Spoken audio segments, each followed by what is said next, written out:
오늘 우리에게 주신 하나님의 말씀은 고린도후서 13장입니다. 고린도후서 13장 1절부터 7절까지의 말씀입니다. 고린도후서 13장 1절부터 7절까지의 말씀을 한마음으로 읽도록 하겠습니다. 내가 이제 세 번째 너희에게 가리니 두세 증인의 입으로 말하다 확정하리라. 내가 이미 말하였거니와 지금 떠나 있으나 두 번째 대면하였을 때와 같이 전에 죄 지은 자들과 그 남은 모든 사람에게 미리 말하노니 내가 다시 가면 용서하지 아니하리라. 이는 그리스도께서 내 안에서 말씀하시는 증거를 너희가 구함이니 그는 너희에게 대하여 약하지 않고 도리어 너희 안에서 강하시니라. 그리스도께서 약하심으로 십자가에 못 박히셨으나 하나님의 능력으로 살아계시니 우리도 그 안에서 약하나 너희에게 대하여 하나님의 능력으로 그와 함께 살리라. 너희는 믿음 안에 있는가? 너희 자신을 시험하고 너희 자신을 확증하라. 예수 그리스도께서 너희 안에 계신 줄을 너희가 스스로 알지 못하느냐? 그렇지 않으면 너희는 버림받은 자니라. 우리가 버림받은 자 되지 아니한 것을 너희가 알기를 내가 바라고 우리가 하나님께 너희로 악을 조금도 행하지 않게 하시기를 구하노니 이는 우리가 옳은 자임을 나타내고자 함이 아니라 오직 우리는 버림받은 자 같을지라도 너희는 선을 행하자 하고자 함이라. 아멘.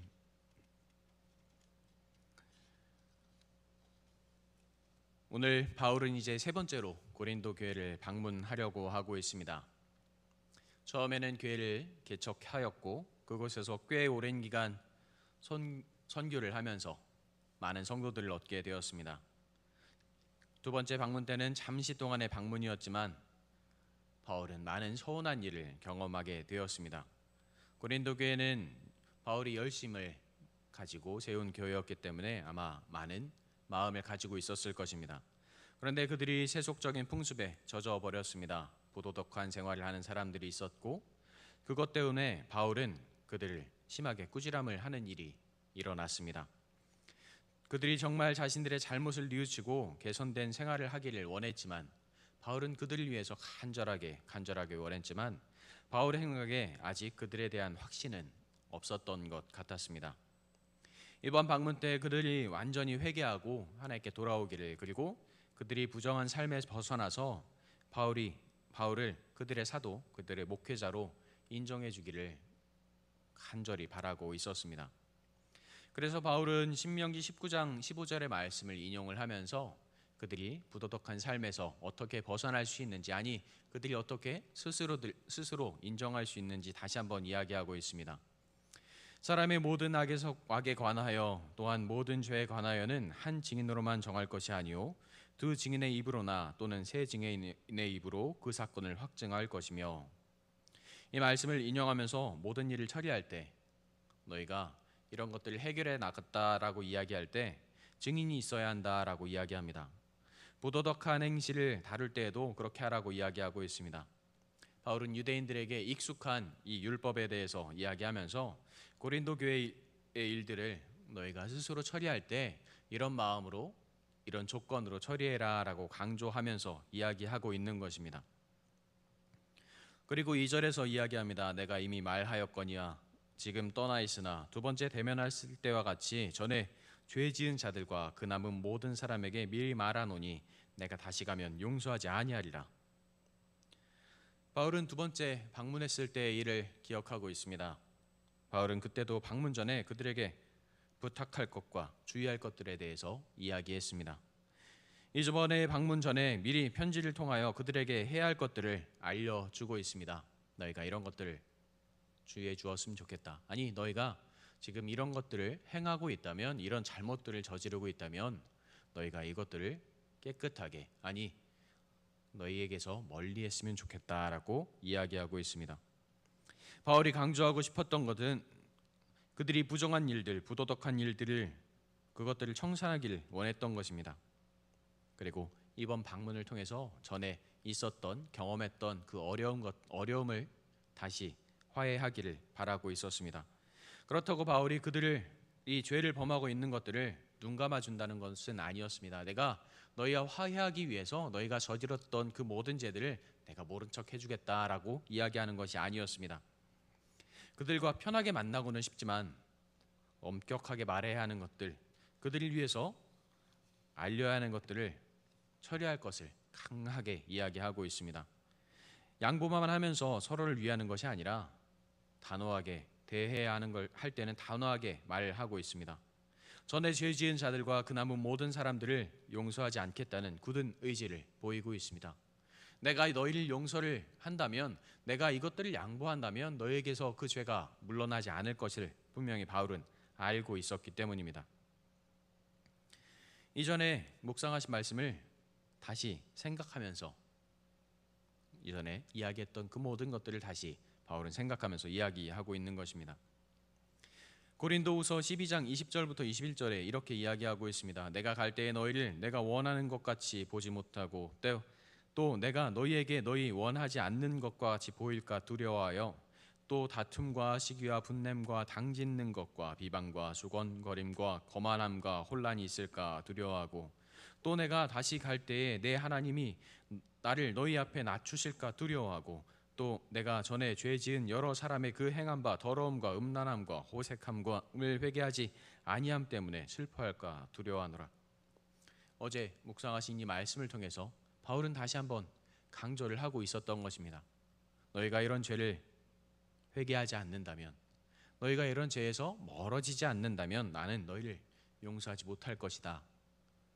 내가 너희를 위해서 이렇게 기도하고 애쓰고 노력하고 있는데 너희는 왜 이 죄에서 멀어지지 못하고 있느냐라고 바울은 이야기하고 있는 것입니다. 교회의 질서와 하나님의 법을 준수하는 일에 바울은 한치의 양보도 없었습니다. 엄격한 지도자로서, 아니 엄격한 부모로서 그들을 사랑하는 하나님의 목자로서, 하나님께서 보내주신 그들의 목자로서 강하게 이야기하고 있는 것입니다. 이는 그리스도께서 내 안에서 말씀하시는 증거를 너희가 구함이니 그는 너희에게 대하여 약하지 않고 도리어 너희 안에서 강하시니라. 그런데 바울이 말하는 그 모든 것들을 들으면서 고린도 교인들은 바울에게 강한 증거를 요구하고 있었습니다. 바울 안에서 말씀하시는 그 하나님에 대한, 주님에 대한 증거를 요구하고 있습니다. 바울에게 그리스도의 구원이 있는지 의심하고 있습니다. 네가 하나님께서 보내신 자라면, 네가 하나님의 능력을 가진 자라면 우리에게 그런 증거를 보여봐라 라고 이야기하고 있는 것입니다. 고린도후서 10장 10절에 이렇게 이야기합니다. 그들의 편지들은 무게가 있고 힘이 있으나 그가 몸으로 대할 때는 약하고 그 말도 시원하지 않다 하니, 그들이 바울에 대해 말씀이 약하다, 너의 말씀에는 무엇이 은혜가 되느냐라고 했던 말들을 기억하고 있는 것입니다. 이 이야기들은 바울의 목회의 권위, 사도로서의 권위에 도전하는 것이기도 하지만 그들은 주님의 약할 때 강함 되시는 권위를 모르고 있었기 때문입니다. 십자가에서 죽으시고 부활하시는 예수님이 결코 약하지 않은 그리스도를 잘 알지 못하고 깨닫지 못했기 때문입니다. 그들이 보기에 능력이란, 그리고 권위란, 하나님의 마음을 가진 자, 아니 하나님의 힘을 가진 자란 어떻게 보면 병자를 고치는 능력, 죽은 자를 살리는 능력, 앉은 자를 일으키는 능력, 이런 기적을 바라고 있었을지 모르겠습니다. 이런 기적들을 왜 자신들에게 보이지 않느냐, 우리에게 이런 말씀의 능력을 왜 보이지 않느냐, 네가 말씀을 선포한다면 이런 자들이 낫지 않겠느냐, 이런 자들이 하나님 앞으로 돌아오지 않겠느냐, 너는 왜 보이지 못하고 있느냐, 왜 우리에게 은혜를 주지 못하고 있느냐라고 그들은 이야기하고 있었습니다. 바울이 그래서 이야기하는 것입니다. 그리스도께서 약하심으로 십자가에 못 박히셨으나 하나님의 능력으로 살아계시니 우리도 그 안에서 약하나 너희에게 대하여 하나님의 능력으로 그와 함께 살리라. 이 말씀으로 바울은 근거를 제시하면서 약함과 강함이 아니고 이것은 그리스도의 십자가의 부활에서 온다는 것을 다시 한번 강조하고 있습니다. 십자가에 달려 죽으신 예수님의 모습이 우리에게는 굉장히 나약해 보일지 모르지만 가장 두려운, 가장 무서운, 사람이 절대로 벗어날 수 없는 그 죽음에서 부활하신, 아니 불가능을 가능하게 하신, 모든 것을 이기신 주님의 강하심과 이어지기 때문입니다. 우리가 이러한 그리스도와 함께하면서 우리를 새롭게 변화시킬 것을 다시 한번 강조하고 있습니다.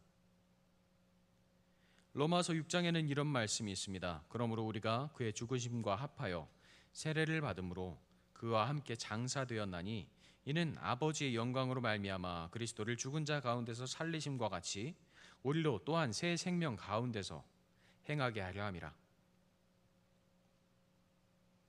이제 바울은 사도성, 목회자적 권위를 의심하는 것이 아니라 그들 스스로 하나님 안에서 변화되기를, 하나님 안에서 새 사람이 되기를 간절히 바라고 간절히 바라면서 이야기하고 있는 것입니다.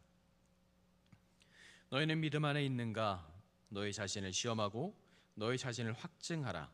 예수 그리스도께서 너희 안에 계신 줄을 너희가 스스로 알지 못하느냐? 그렇지 않으면 너희는 버림받은 자니라. 우리가 버림받은 자 되지 아니한 것을 너희가 알기를 내가 바라고 우리가 하나님께서 너희로 악을 조금도 행하지 않게 하시길 구하노니 이는 우리가 옳은 자임을 나타내고자 함이 아니라 오직 우리는 버림받은 자 같을지라도 너희는 선을 행하게 하고자 함이라. 너희 자신을 시험을 하라라고 이야기하면서 실패를 기대하고 그들을 시험하는 게 아니라 주님께서 우리와 함께 계심을, 그리고 주님께서 우리와 함께 계시기에 성공하기를 기대되는 시험, 주님께서 우리를 통해서 새 사람 될 것을 약속하시는 그 확신을 가지고 변화를 기대하라라고 이야기하고 있는 것입니다. 이것은 단련을 통해서 점점 네가 강해질 것이다. 네가 이 어려움 속에서 점점 더 하나님을 닮아갈 것이다. 점점 변화되는 우리의 삶을 이야기하고 있는 것입니다. 신앙생활이란 그리스도 안에서 살아가는 것, 그리고 그리스도를 통해서 변화된 삶을 살아가는 것을 이야기하고 있기 때문입니다. 우리가 이미 그리스도와 함께 하는데 왜 우리가 주님과 함께 한다는 것을 믿지 못하느냐, 알지 못하느냐, 네가 그것을 왜 깨닫지 못하느냐라고 이야기하고 있습니다. 그래서 바울은 기도합니다. 하나님께서 우리를 변화시키고 우리가 주님 안에서 범죄하지 않도록 기도합니다. 내가 사랑하는 나의 자녀들이, 믿음의 자녀들이 주님 안에서 범죄하지 않기를, 하나님의 품 안에 다시 돌아오기를 간절히 소망하고 있습니다. 바울이 이 기도를 통해서 사도로서, 목회자로서 권위를 세우기도 하지만 오히려 나의 자녀들이, 고린도 교인들이 주님 안에서 온전하기를 원하는 마음이 더 간절하게 이 말씀에 들어있기 때문입니다. 성경학교를 진행하면서 강사 한 분을 저희가 초빙을 했습니다. 유명한 강사분도 아니고 굉장히 연배가 있으시면서 목회를 오래 하신 분도 아닙니다. 하지만 말씀을 들으면서 준비하면서 아이들에게 유익한 말씀을 전해줄 것을 믿고 말씀을 들었습니다. 그런데 아이들에게 변화된 삶을 살아야 한다고 말하면서 그 강사분이 이런 이야기를 했습니다. 자신이 사역하던 교회에서 있었던 일을 이야기한 것입니다. 어느 굉장히 어린 아이에 대한 이야기였습니다. 6살 다른 아이들이 모여 있었던 그곳으로 가서 말씀을 전하고 있었는데 다른 아이들은 말씀을 받아들이지 않았지만 6살 된 그 작은 아이가 말씀을 받았다고 합니다. 하나님을 내가 믿겠습니다. 그곳에서 그 아이를 위해서 기도해주고 그 아이가 하나님을 섬기겠다라고 약속했다고 합니다. 그리고 기쁜 마음으로 함께 말씀을 전하던 아이들과 함께, 그리고 그곳에서 함께 하나님의 마음을 전하던 아이들과 함께 그 아이가 구원받고 교회에 출석하면서 예배드리기를 기대하며 기쁘게 인사하고 마트에 들려서 함께 노력했던 아이들과 간식을 사려고 하는데, 그런데 그 하나님께 내가 오겠습니다라고 약속했던 그 작은 아이가 교통사고에 나서 병원에 실려가는 것을 그 자리에서 목격했다고 합니다. 그리고 그 아이가 다시는 일어나지 못하는 것을 보게 되었다고 합니다. 당신의 손으로 그 아이를 병원에 실려보내면서 그것을 모든 과정을 준비하면서 다시 한번 생각을 하게 되었다고 합니다. 하나님의 때는 언제 어떻게 임할지 모르겠구나. 그래서 더 간절하게 기도하고 순종하는 삶을 살아가기로 결심했다고 했습니다. 오늘 바울이 고린도 교회 교인들에게 말씀을 전하는 이유, 그들을 위해서 간절하게 기도하는 이유, 이 편지를 보내면서 그들에게 경고하는 이유 마찬가지라고 생각을 합니다. 하나님과 함께하는 삶을 살지만 때로는 자신의 삶에 우리가 이야기하는 유도리 있는 삶을 살아가길 바랄 때가 많이 있습니다. 나의 현실과 내가 살아가는 그 모습과 타협하기를 바라는 것입니다. 하지만 바울은 오늘 그러한 삶을 부정하고 있습니다. 그리스도인으로서 삶을 살아가야 한다고 강조하고 있습니다. 그렇게 사도로서, 목회자로서 사람들이 나를 인정하지 않고 나에게 상처를 준다고, 아니 나에게 상처 주는 말을 할지라도 내가 해야 하는 일을 해야겠다라고 바울은 결심한 것 같습니다. 하나님께서, 주님께서 우리와 함께 하신다는 것을 다시 한번 강조하고 있기 때문입니다. 네가 그리스도인이라면, 네가 하나님을 섬기는 자라면, 네가 하나님을 닮아가는 자라면, 네가 하나님을 따르는 자라면, 네가 주님의 제자라면, 아버지의 자녀라면 너는 어떻게 살아가야 하는지 분명히 알고 있지 않느냐라고 이야기하고 있습니다. 제 주변에 있는 사람들도, 그리고 제 친구들도 종종 이야기를 합니다. 하나님의 말씀을 들으면서 교회에 가서 출석을 하고 말씀을 들으면 은혜가 안 됩니다. 내가 타임 목사님의 말씀을 들었는데, 아니 나에게 전해주시는 그 목사님의 말씀을 들었는데 은혜가 되지 않습니다 라고 이야기하는 친구들이 종종 있습니다. 그리고 저에게 물어봅니다. 내가 이 상황인데 교회를 옮기면 어떻겠느냐. 유튜브를 들어봤더니, 어디에서 목사님의 말씀을 들어봤더니 이 목사님의 말씀이 너무 은혜가 되더라. 내가 그곳으로 가면 더 은혜 받은 삶을 살 수 있지 않겠느냐라고 묻는 친구들이 종종 있습니다. 그래서 저는 그렇게 대답해 줍니다. 네가 그곳에서, 아니 잠시 은혜를 받는다라고 생각될지 모르겠지만, 네가 그곳에서 은혜를 어쩌면 받을지도 모르겠지만, 네가 지금 헌신하고 있는 그곳에서 네가 그 말씀 안에서 은혜를 찾아내지 못한다면, 네가 그 안에서 주님의 사랑을 발견하지 못한다면, 너는 어느 곳에 가더라도 잠시 동안 은혜를 받았다라고 너는 생각할지 모르겠지만 너에게는 그 은혜가 다가오지 않을 것이다 라고 이야기해 줍니다. 우리에게 전해주시는 그 말씀 안에서 은혜를 주시는 분은 하나님이심을, 주님이심은 우리는 분명히 알고 기억해야 합니다. 은혜가 안 된다면 은혜되는 삶을 살아가는 우리가 되기를 간절히 소망합니다. 이곳에 내가 은혜를 경험할 수 없습니다. 아니 이곳에 있는 것이 너무나도 힘듭니다 라고 생각이 든다면 내가 그 안에서 사랑이 되기를 간절히 소망합니다. 바울은 오늘 그 말씀을 강조하고 있는 것입니다. 너희 안에 많은 죄악이 있다. 너희 안에 많은 범죄가 있다. 너희가 그것을 다 물리치지 않는다면 나는 너희에게 가서 힘들고 어려운 말을 할 것이다. 너희를 책망할 것이다 라고 바울은 이야기하지만, 저는 바울의 말을 통해서 그렇게 생각이 들었습니다. 이런 마음이 들었습니다. 너희가 그곳에 은혜가 없을지 모릅니다. 너희 안에 은혜가 임하지 않을지도 모른다. 하지만 너희가 하나님의 제자라면, 하나님의 자녀라면 너희가 그 안에서 은혜가 되길 간절히 소망한다. 너희가 변하고 너희가 변화된 삶을 살아간다면 그곳이 하나님의 전이 될 것이고 하나님의 성전이 될 것이다. 너희가 그런 삶을 살아가야 한다. 우리가 전하는 그 말씀 안에서 내가 나의 모습 속에서 하나님의 모습을 발견하지 못할지도 모른다. 하지만 너희가 너희의 삶을, 변화된 삶을 살아간다면 하나님께서 너희와 함께 할 것이다. 그리고 나도 너희를 위해서 기도할 것이다 라고 바울은 외치고 있는 것 같았습니다. 오늘 이 말씀도 우리에게 외치고 있습니다.